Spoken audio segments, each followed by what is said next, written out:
Down a quiet road in Dillon County, South Carolina, there sits a small town most people have never heard of. A town built on a swamp. A town whose very foundation, the dam, the mill, the cotton gin, was built in 1782 on the labor of enslaved men and women who never saw a dime for what they gave this place. A town that survived a boll weevil invasion that wiped out crops and broke families, that survived the Great Depressions, that survived a tobacco economy where black sharecroppers worked the land that could never be theirs. A town where two schools stood in the same community for generations, one for white children, one for black children, both called Lakeview schools, but nothing alike. This place has been overlooked, forgotten, pushed to the edges of history. But y'all, the history of Lakeview, South Carolina is anything but quiet. And today we're going to tell that story. Hey y'all, I'm Carolina Tony. Today the road brings us to Lakeview, South Carolina, a small community tucked away in the eastern corner of Dillon County, South Carolina. And we'll step into this story right after this station. Identification.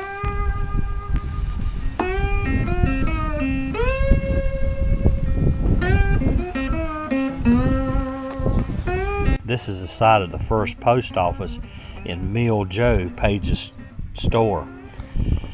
Page's Mill, South Carolina. Joseph Nicholas Page was the postmaster on February the 26th of 1877.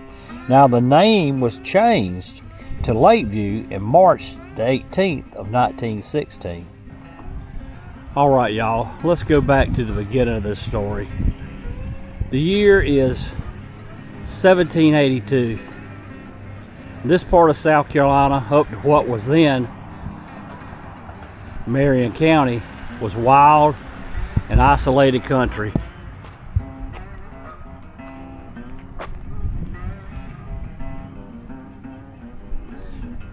The land out here was dominated by something called Bear Swamp. Now you can use your imagination on that name. This was not a pretty little nature trail. This was dense, dark, low-lying swamp in the Pee Dee. The kind of place that just swallowed people whole if they weren't careful.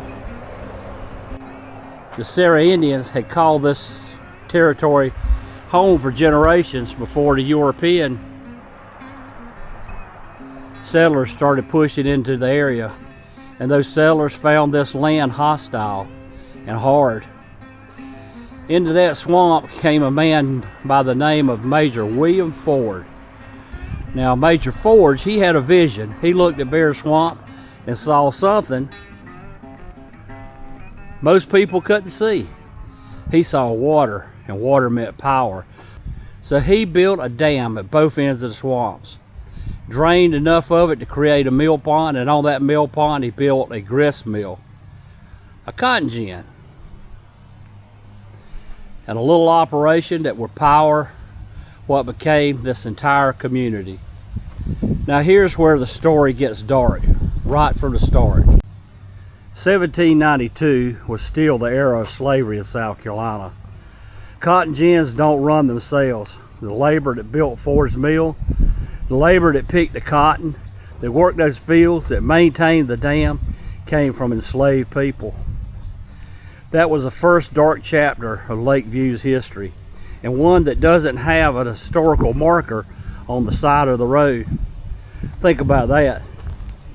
The very foundation of this community, the pond, the mill, the dam that still stretches across the water today, was built on the backs of enslaved men and women who never saw a dime for their labor, who never got to own a piece of this land they worked, who built something they would never be fully free to enjoy. The mill house that you can visit today is actually the third one to occupy this site, built by B.P. Parris Sr. in 1934. But the dam, that dam has been in place since 1782. And when you stand here and look at it, when you're looking at something that's over 200 years, that's over 230 years old, how about that? Ford's Mill ran under that name for nearly 80 years. It became the heartbeat of this little community out here in the Pee Dee. People came from miles around to get their grain ground and their cotton gin, and this mill pond was the center of life. But in 1870, everything changed hands.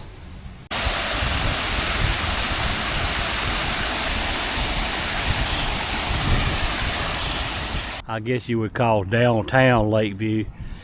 Now, I spoke to a fella who's been here for a long time, and he said best he could tell from what he remembers is the railroad ran right through the middle of town.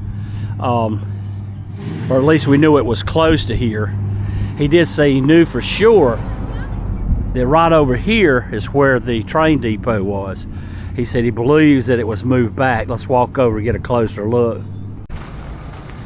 This was definitely a warehouse, and it very well could have been used for the railroad. It could very well been here all along, and maybe I'm walking right where the railroad bed was. This old gas pump.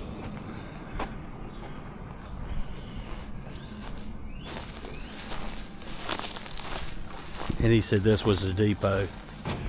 Can you see it?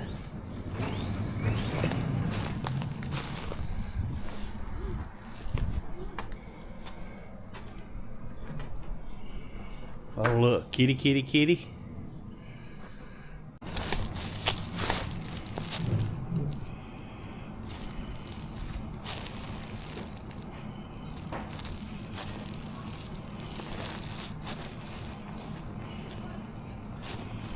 In 1870, Dr. C.T. Ford, who had inherited the property from Major Ford's family, sold it to his own brother-in-law, a man named Joseph Nicholas Page. Now, J.M. Page was a businessman, and he didn't just take over the mill. He built a larger general store right there to serve the whole community. He became the first postmaster when the post office opened in 1877, and he put his name on this place, and for a while it worked. The community renamed itself Page's Mill. Imagine what a general store meant to the people out here in rural South Carolina. This was the Walmart of the day. You come here to get flour, your tools, your fabric, your news. Everything passed through J.M. Page's store. In a place this isolated, that store was a lifeline. But here's what really changed everything: the railroad.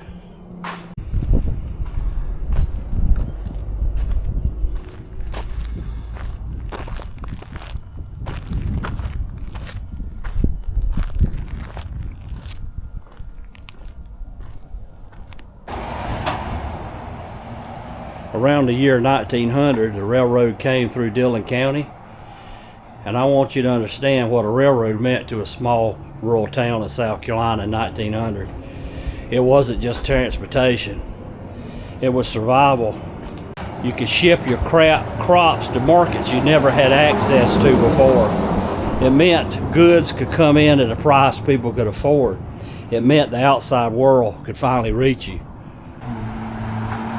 The town of Page's Mill grew right before the railroad tracks.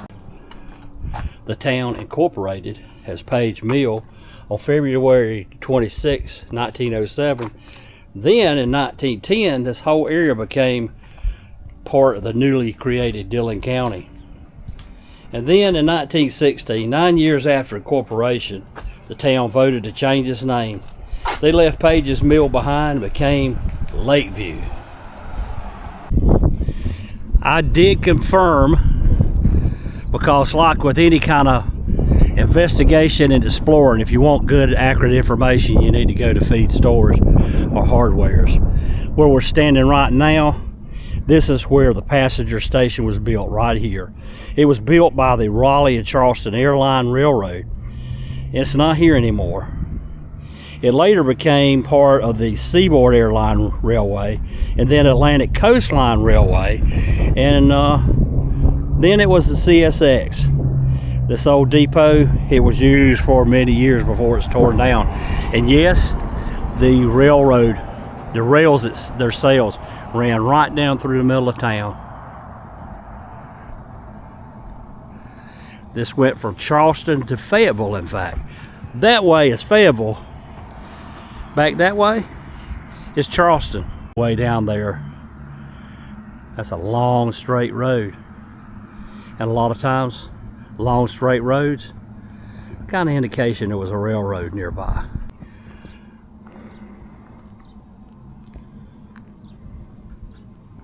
A railroad comes to town, a new name, new growth. It must have felt like things were finally looking up. And then came the boll weevil. If you don't know, the boll weevil is a small beetle. Doesn't look like much, but it just doesn't damage cotton. It destroys it. The boll weevil swept through South Carolina in the early 20th century like a plague, and the Pee Dee region got hit hard.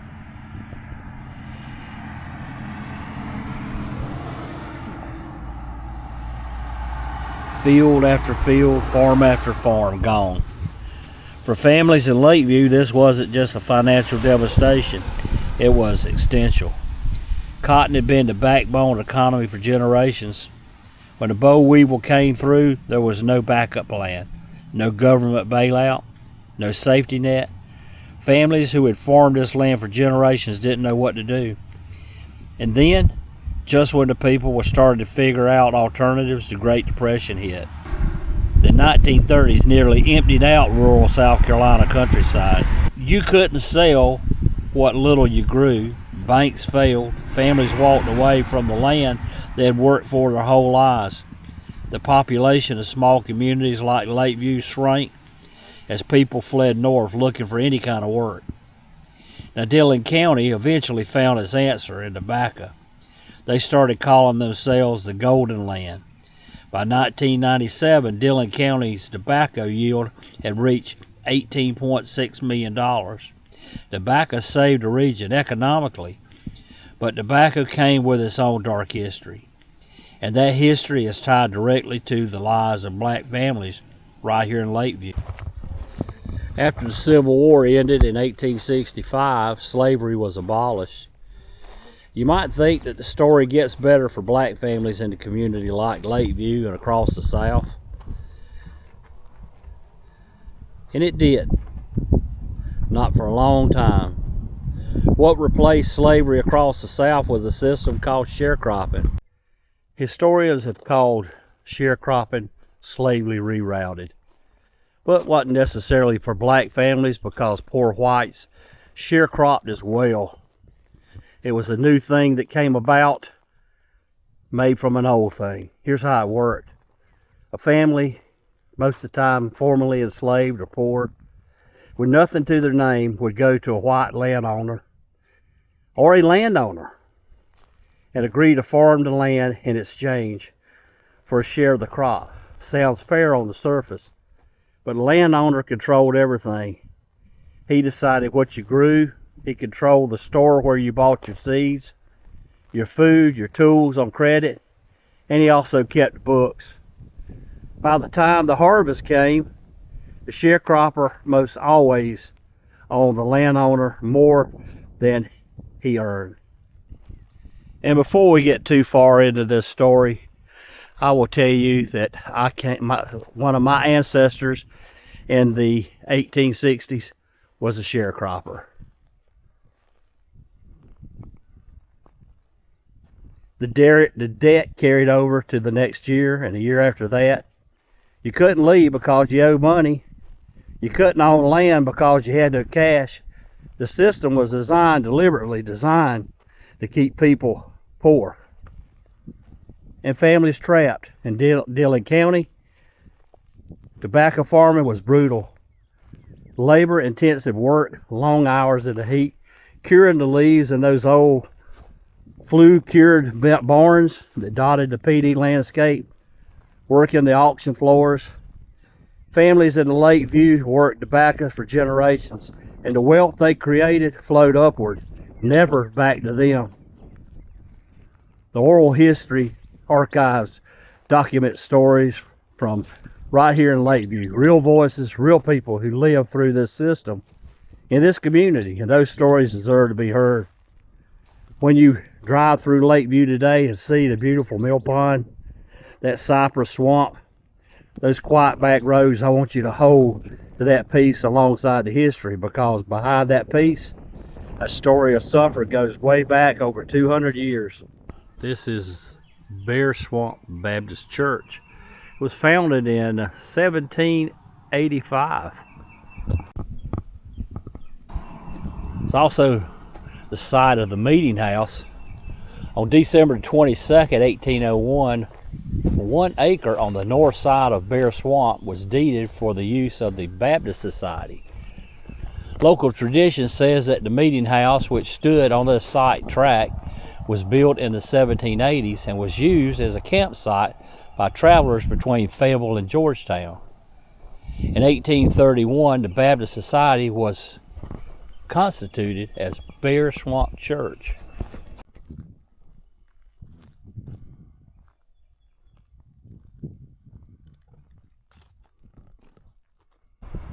Because not every story from this era ends in defeat, Wade Austin Ford was an African-American architect from Lakeview, South Carolina.